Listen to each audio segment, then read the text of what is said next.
علیکم وعلیکم السلام.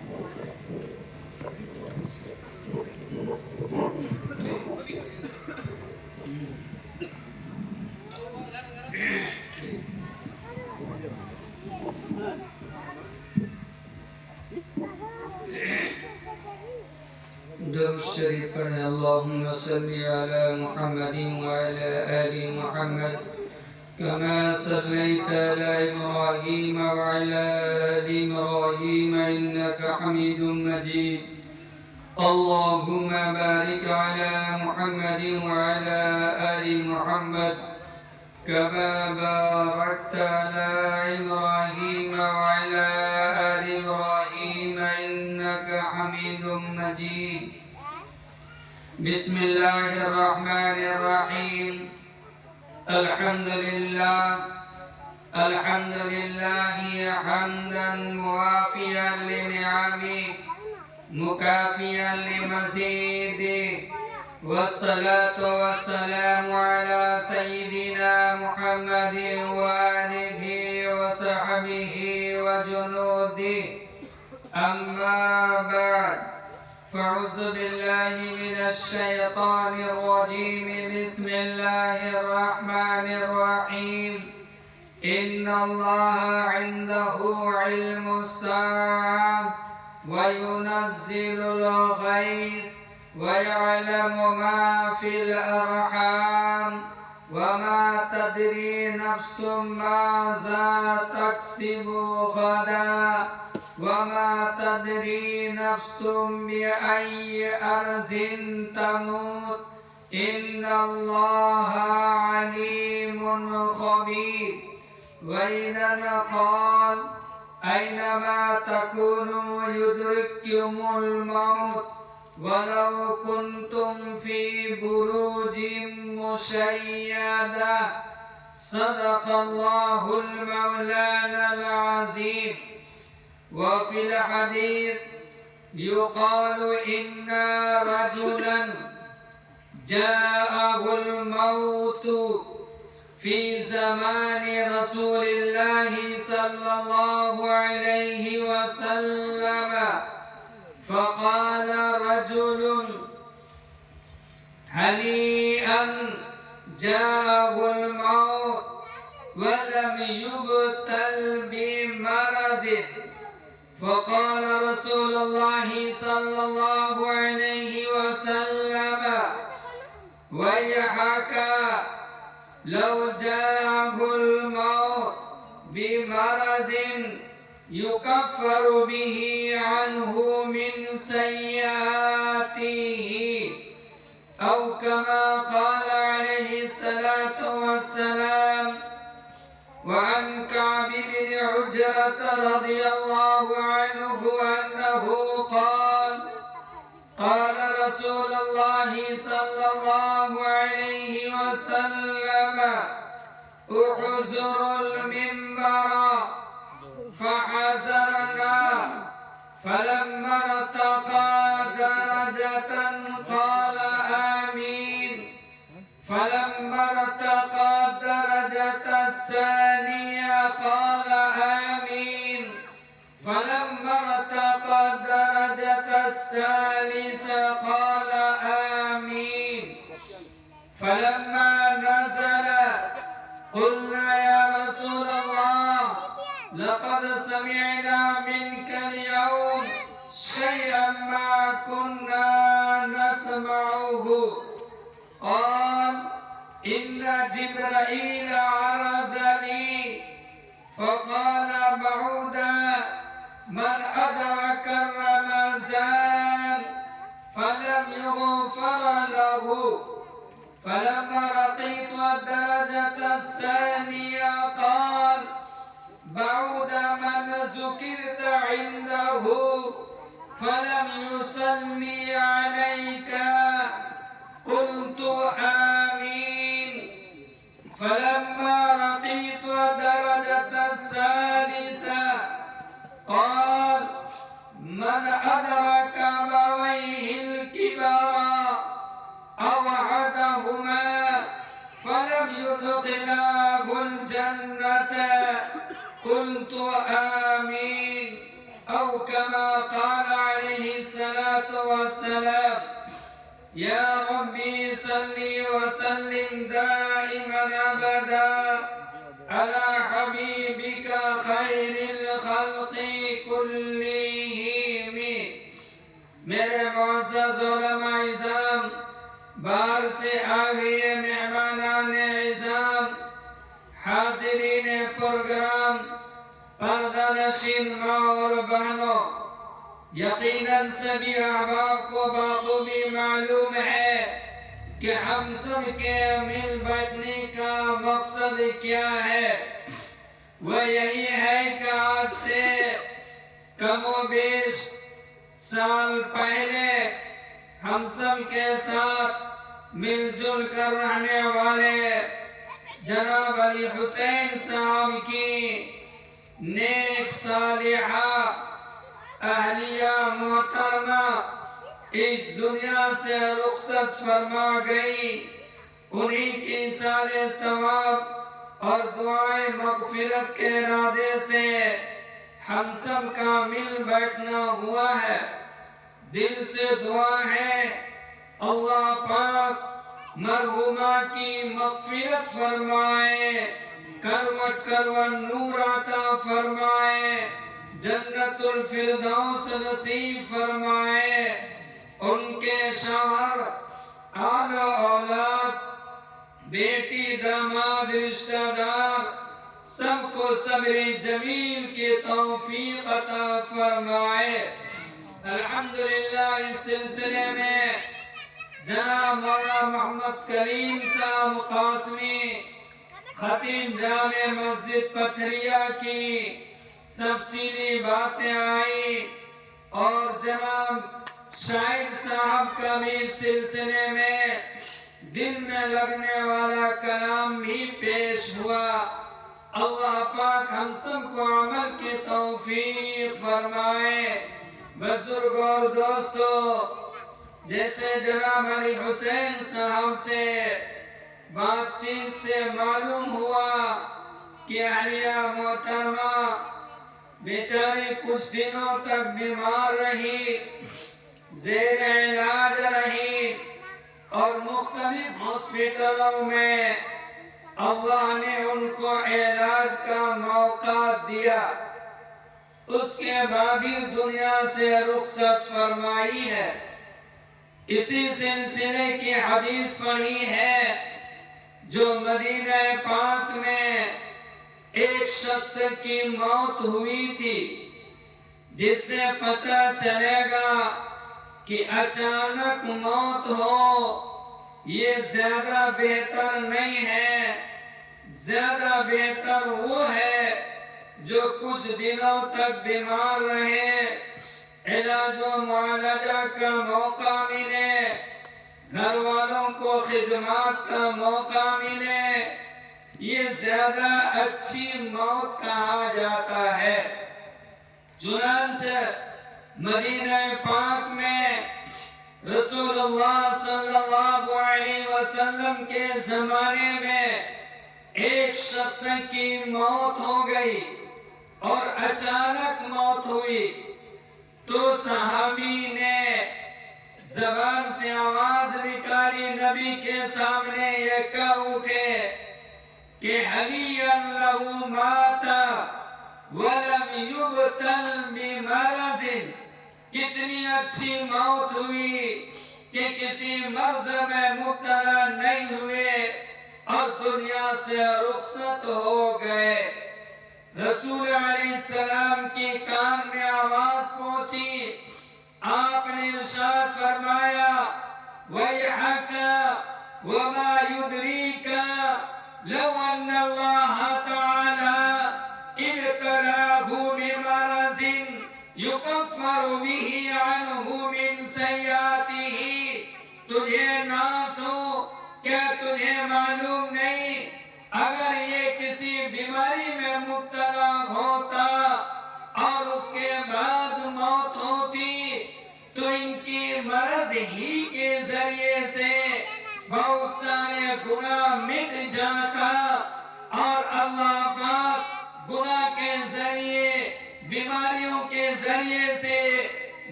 اس لیے علماء کرام کہتے ہیں اگر کسی کی موت بیمار ہو کر کے موت ہوتی ہے، کچھ دنوں تک علاج و معالجہ کا مہلت ملتی ہے، اس کے بعد موت ہوتی ہے، یہ اچھی موت ہوتی ہے، گناہ مٹتا ہے، چارپائیوں میں یا گھروں میں یا کہیں بھی بیمار رہتا ہے، مہینہ دو مہینہ سال بیمار رہتا ہے، اس کے بعد موت ہوتی ہے تو گناہ مٹنے کا ذریعہ کہا جاتا ہے۔ بہت سارے بزرگوں کا سالوں سال بیمار میں رہنے کا واقعہ پیش آیا ہے، سالوں سال بیمار رہے، اس کے بعد دنیا سے رخصت ہوئے۔ حضرت ابو ایوب انصاری کا بھی واقعہ ہے، اور بہت بڑے نبی ایک حضرت ایوب علیہ السلام کا بھی واقعہ گزرا ہے کہ بیمار رہ کر کے دنیا سے رخصت ہوئے ہیں۔ اس لیے یقیناً ایمان کی حالت میں بچا کر کے ایمان کو رکھا ہے اور بیمار ہونے کے بعد دنیا سے رخصت ہوا ہے، یہ اچھی موت ہے۔ اللہ پاک گناہ کو مٹاتے ہیں، اس لیے آپ حضرات صبر سے کام لیں، بیٹی داماد شوہر رشتہ دار صبر سے کام لیں، ہرگز جزا فضا نہ کرے، رونا دھونا نہ کرے، ان کے حق میں جو ثواب کا کام ہو وہ کام ہم کرنے والے ہو۔ یقیناً ان کے حق میں اچھی موت ہوئی ہے، اللہ پاک ان کے گناہ کو مٹائیں گے اور اللہ پاک ان کے ساتھ مغفرت کا معاملہ کریں گے۔ ساتھ ساتھ اس میں یہ باتیں بھی پائی جاتی ہیں کہ گھر کے لوگوں کو سکون ملتا ہے، چلو ہم نے علاج کیا، چلو ہم نے خرچ کیا، ہم نے فلاں جگہ لے گیا، ہم نے فلاں جگہ کی دوا کھلائی، خدمات کیے، یہ صبر کا ذریعہ ہوتا ہے، دل کی اطمینانی کی باتیں ہوتی ہیں۔ اللہ نے اس زمین میں سب کو جانے کے لیے یہاں بھیجا ہے، کسی کو یہاں رہنے کے لیے اللہ نے نہیں بھیجا ہے۔ اللہ کا نظام ہے، کبھی تو شوہر کی موت پہلے ہوتی ہے، کبھی تو بیوی کی موت پہلے ہوتی ہے، کبھی تو پوتے کی موت پہلے ہوتی ہے، بیٹے کی موت پہلے ہوتی ہے، باپ کی موت بعد میں ہوتی ہے، کبھی باپ کی موت پہلے ہوتی ہے، بیٹے کی موت بعد میں ہوتی ہے۔ اللہ کا یہ نظام ہے، کہیں ایسا شاذ و نادر ہی پایا گیا ہے کہ میاں بیوی دونوں کی موت ایک ساتھ ہوئی ہو، یہ بہت کم ہوتا ہے۔ یہ بھی ہوا ہے لیکن ایسا بہت کم ہوتا ہے۔ اللہ کا نظام ہے، آگے آنا جانا یہ نظام ہمیشہ سے ہے اور قیامت تک یہ نظام رہے گا۔ ہمارے نبی نے عقلمند انسان ان کو قرار دیا جو مرنے سے پہلے پہلے موت کی تیاری کرنے والا ہو، ان کو نبی نے عقلمند قرار دیا ہے۔ ایک صحابی معاذ رضی اللہ عنہ نام تھا، معاذ بن جبل مدینے کے رہنے والے تھے، ایک ہی بیٹا تھا، انتقال کر گیا، صبر نہیں آ رہا تھا۔ نبی علیہ السلام باہر سفر میں تھے، آپ نے خط لکھا، وہ عربی خط 3-4 سطر کا تھا، وہ اردو میں سناتا ہوں جس سے یقین ہوگا کہ ہمیں ایسے موقع پر کیا کرنا چاہیے۔ نبی علیہ السلام نے لکھا، بسم اللہ الرحمن الرحیم، یہ اللہ کے رسول محمد کے جانب سے معاذ بن جبل تک یہ خط ہے۔ آپ نے آگے لکھا، اے معاذ میں سب سے پہلے اللہ کی تعریف بیان کرتا ہوں جن کے علاوہ کوئی مالک نہیں ہے، وہ ہر چیز کا مالک ہے۔ آگے لکھا، اے معاذ میں تمہارے حق میں دعا دیتا ہوں اس موت کی وجہ سے جو صدمہ ہے اس صدمے پر اجر عظیم عطا فرمائے اور دل کو اللہ پاک صبر عطا فرمائے۔ آگے لکھا، اے معاذ ہماری جان، تمہاری جان، سب کا جان مال یہ اللہ کا دیا ہوا مبارک عطیہ ہے، ان کی امانت ہے، وہ جب چاہتے ہیں واپس لے لیتے ہیں۔ اے معاذ تم اللہ کا شکر ادا کرو کہ اللہ نے تم کو اتنے دنوں تک کم از کم بیٹے کے ساتھ رہنے کا موقع دیا، ایک ساتھ کھانے پینے کا موقع دیا، نقل و حرکت سے فائدہ پہنچانے کا موقع دیا، جی بہلانے کا موقع دیا۔ اللہ پاک چاہتے تو اس سے پہلے بھی اٹھا سکتے تھے، کوئی طاقت نہیں ہے جو اللہ کو روک دے۔ اے معاذ اس پر اگر تم نے صبر کر لیا اللہ کی یہاں ثواب پانے کے ارادے سے تو تم کامیاب ہے۔ اے معاذ جزا فضا کرنے سے کوئی مرنے والا آج تک زندہ واپس نہیں آیا ہے اور نہ واپس آ سکتا ہے۔ اے معاذ جزا فضا سے نیکیاں ختم ہوتی ہے، گھبراہٹ بڑھتی ہے، جزا فضا سے نقصان کے علاوہ کوئی فائدہ نہیں ہے۔ اللہ کا جو فیصلہ حکم ہو چکا ہے وہ ہو کر رہے گا۔ اے معاذ صبر کرو۔ یقیناً آج جناب علی حسین صاحب اور ان کے گھر والوں سے ہم حضرات علماء کرام کے جانب سے بس یہی ایک آواز ہوگی کہ آپ صبر کریں، اللہ کی ذات پر بھروسہ کریں اور جو نیک کام ہے وہ نیک کام اثارِ ثواب کا کام کرتے رہیں۔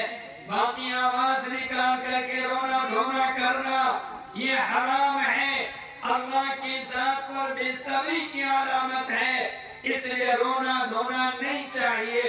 جتنا ہو سکے ان کے نام سے قرآن پڑھ کے ثواب دیں، آیت الکرسی پڑھ کے ثواب دیں، قل هو اللہ احد شریف پڑھ کے ثواب دیں، پورے قرآن پڑھ کے ثواب دیں، الحمد شریف پڑھ کے ثواب دیں، لا الہ الا اللہ، لا الہ الا اللہ پڑھ کے ثواب دیں، درود شریف پڑھ کے ثواب دیں، نفل نماز پڑھ کے ثواب دیں، صدقہ خیرات کر کے ثواب دیں۔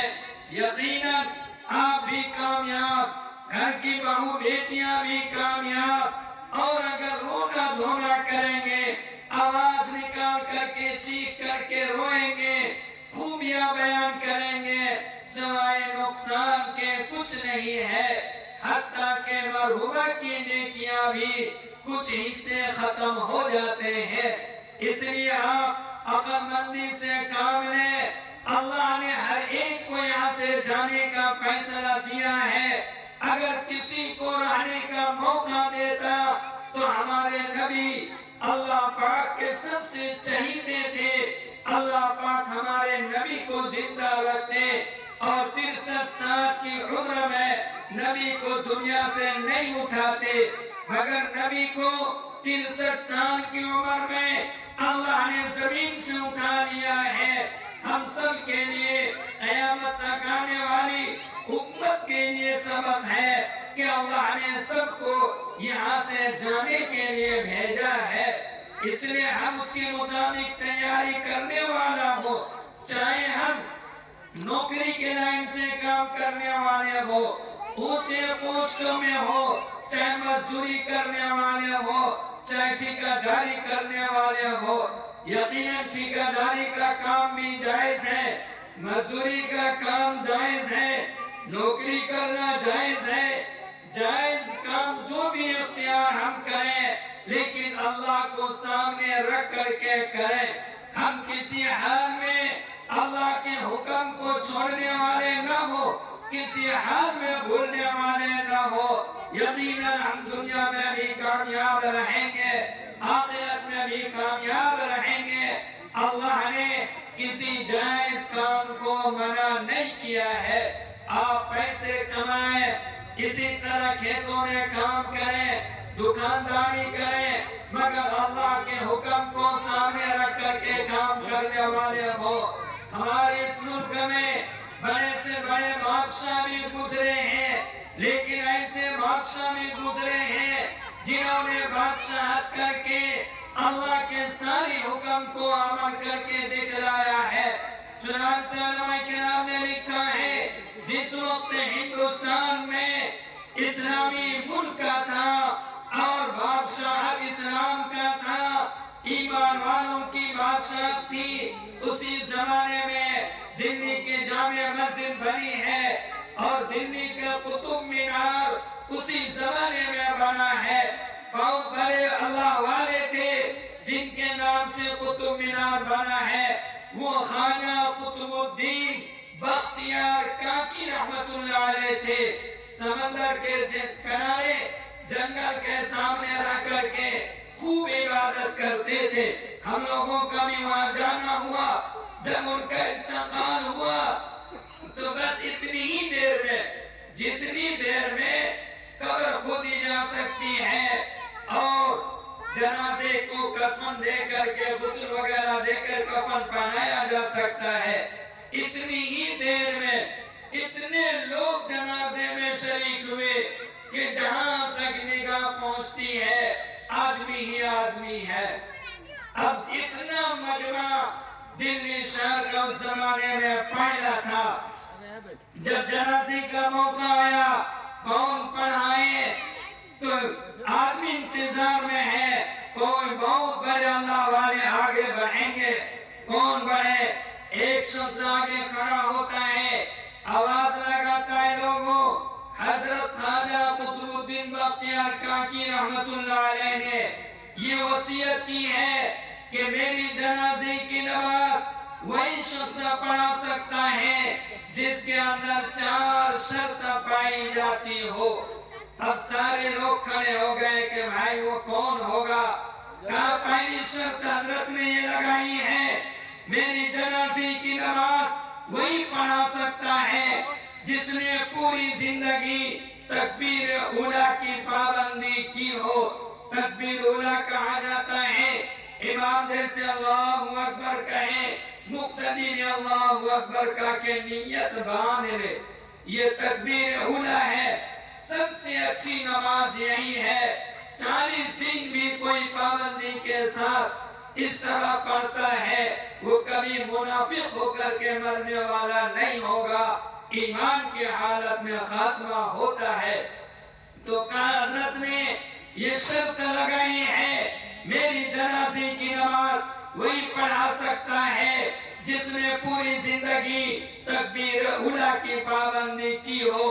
دوسری شرط حضرت نے یہ لگائی ہے میری جنازے کی نماز وہی پڑھا سکتا ہے جس نے پوری زندگی تہجد کی نماز کی پابندی کی ہے۔ تیسری شرط حضرت نے یہ لگائی ہے میری جنازے کی نماز وہی پڑھا سکتا ہے جس نے پوری زندگی اپنی آنکھ یعنی نگاہ کو صحیح استعمال کیا ہو، کبھی غیر محرم عورتوں کے جانب نگاہ نہ پڑی ہو۔ آخری چوتھی شرط حضرت نے یہ لگائی ہے کہ میری جنازے کی نماز وہی پڑھا سکتا ہے جس کی عصر کی سنت بھی کبھی نہ چھوٹی ہو۔ اتنی کڑی شرط جنازے کی نماز پڑھانے کے لیے ہم لوگوں کے علم کے مطابق کسی کے بارے میں نہیں تھی۔ سارے لوگ دیکھ رہے ہیں، رک رہے ہیں، کوئی آگے بڑھ نہیں پا رہے ہیں۔ مجمع بہت کافی ہے، سمندر کے پانی کی طرح نگاہ جہاں تک پہنچ پا رہی ہے آدمی ہی آدمی۔ اب ایک شخص آگے بڑھ کے نماز پڑھاتے ہیں۔ وہ کون تھے؟ جو اس وقت ہندوستان کا بادشاہ، جو ہندوستان